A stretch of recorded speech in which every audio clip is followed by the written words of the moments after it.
হয়েছেন শহীদ পরিবার। আগামীতেও আমাদেরকে আশা করি ওনারা মনে রাখবেন, প্রত্যেকটা রমজানে আমাদেরকে স্মরণ করবেন, আমি এই আশা ব্যক্ত করি। এবং আমাকে এখানে কথা বলার সুযোগ দেওয়ার জন্য ওনাদের প্রতি কৃতজ্ঞতা জানাচ্ছি।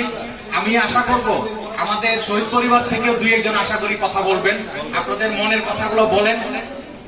আমি এই জন্য আপনাদেরকে স্টেজ ছেড়ে দিচ্ছি। আসসালামু আলাইকুম। আমি সকল শহীদের পক্ষ থেকে এবং আমাদের পরিবারের পক্ষ থেকে আমি ধন্যবাদ জ্ঞাপন করছি। আসলে আমি একজন শহীদের পিতা, শহীদ গোলাম নাফিস।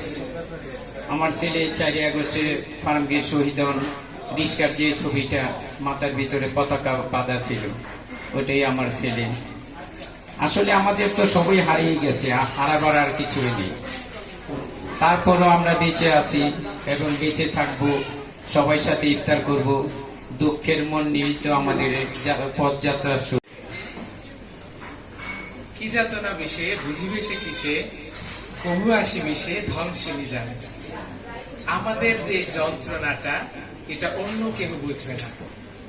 আমরা জীবন মৃতের মতো বেঁচে আছি। আমাদের প্রত্যেকটা ঈদ, প্রত্যেকটা রোজা, প্রত্যেকটা ইফতারি, প্রত্যেকটা সেহারি কিভাবে যাচ্ছে, এবং এইবার সামনে একটা ঈদ আসতেছে প্রিয়জন ছাড়া। এই ঈদটাও আমাদের ঈদ মনে হবে না।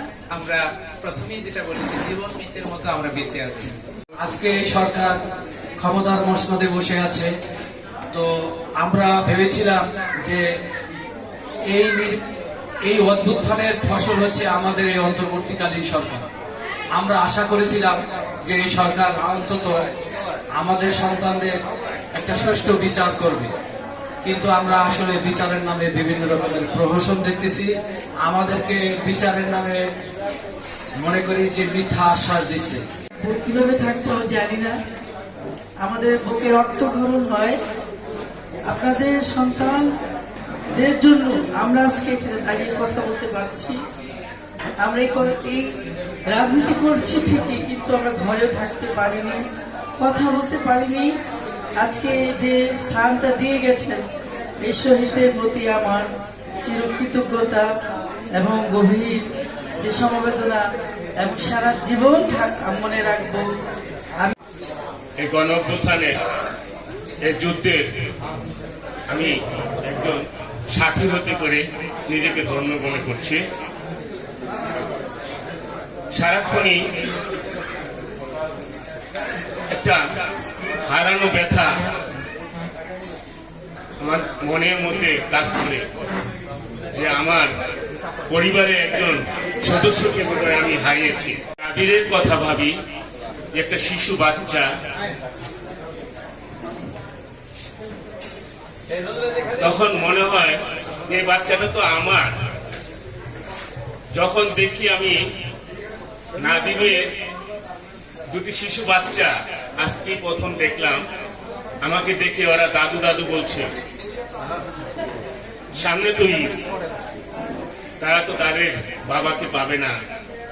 এই যে স্বজন হারানো ব্যথা, তা যারা স্বজন হারিয়েছে তারাই শুধু বুঝবে এদের মর্ম। আমি ব্যক্তিগতভাবে মনে করি যে আমি সবসময় মনের রাজনীতি করি, মুখের রাজনীতি করি না। আমরা ইতিমধ্যে আপনারা জেনে থাকবেন যে সারা ঢাকা 18 আসনে আমরা প্রায় 1,500 মানুষকে আমরা ঈদ উপহার সামগ্রী বিতরণ করেছি। সেটা ক্ষুদ্র ক্ষুদ্র ভাবে, এই যে বড় নেতা এনে কিন্তু আমরা করি নাই। আমরা মসজিদকে দাওয়াত দিই নাই, সাইকুলের মেম্বার দাওয়াত দেয় নাই, বা অনেক বড় নেতা দাওয়াত দিই নাই। এই কারণে দাওয়াত দেয় নাই। আমরা মনে করি যাদেরকে আমরা উপহার দিচ্ছি তারাই আমাদের কাছে গুরুত্বপূর্ণ। আজকে যে আমরা অনুষ্ঠান করছি, আমরা মনে করি যে শহীদ পরিবার আমাদের কাছে গুরুত্বপূর্ণ। এই যে কোন নেতা আমার কাছে গুরুত্বপূর্ণ না, এই শহীদ পরিবারটাই আমাদের কাছে গুরুত্বপূর্ণ। এবং আমরা আগামী রমজান, এই রমজানে আমরা 25টি পরিবারকে দাওয়াত দিয়েছি। আগামী রমজানে আমরা উত্তরতে যত শহীদ হয়েছেন সবাইকে আমরা দাওয়াত দিব এবং সবাইকে স্মরণ করব, সবাইকে নিয়ে আমরা অনুষ্ঠান করব। আমরা আশা করি যে শহীদ পরিবারের যারা সদস্য তারা আমাদের পাশে থাকবেন এবং আমরাও আপনাদের পাশে আছি। যে কোনো সমস্যায় আমাদেরকে বলবেন, আমরা আপনাদের ডাকে আমরা সাড়া দেব ইনশাআল্লাহ। এখন জনগণ কাছে রাখুন এবং জনগণের কল্যাণে কাজ করুন। এরই ভিত্তিতে আমরা কাজ করতেছি এবং এই ছাত্র আন্দোলনে যে সমস্ত ছাত্ররা শহীদ হয়েছে, যারা আহত নিহত হয়েছে, আমি মাননীয় ভারপ্রাপ্ত চেয়ারম্যান উপদেষ্টাকে জিজ্ঞেস করেছিলাম তাদের জন্য আমরা কি করব বা বিএনপি কি করতে চায়। মাননীয় ভারপ্রাপ্ত চেয়ারম্যানের উপদেষ্টা ডক্টর মাহাদি আমির আমাকে বলেছেন যে ভাইয়া, মুক্তিযোদ্ধারা যেরকম এই স্বাধীনতার পরে সুযোগ সুবিধা পেয়েছেন, সম্মান পেয়েছেন, আমাদের এই 24-এর বীর মুক্তিযোদ্ধারাও সেরকম সম্মান পাবে, সেরকম সুযোগ সুবিধা পাবে। তাদের ফ্যামিলিকে আমরা এই সমাজে যারা তারা সম্মানসহিত বসবাস করতে পারে সেই ব্যবস্থা বিএনপি করে দিবে, যদি বিএনপি জনগণের ভোটে ক্ষমতায় আসতে পারে।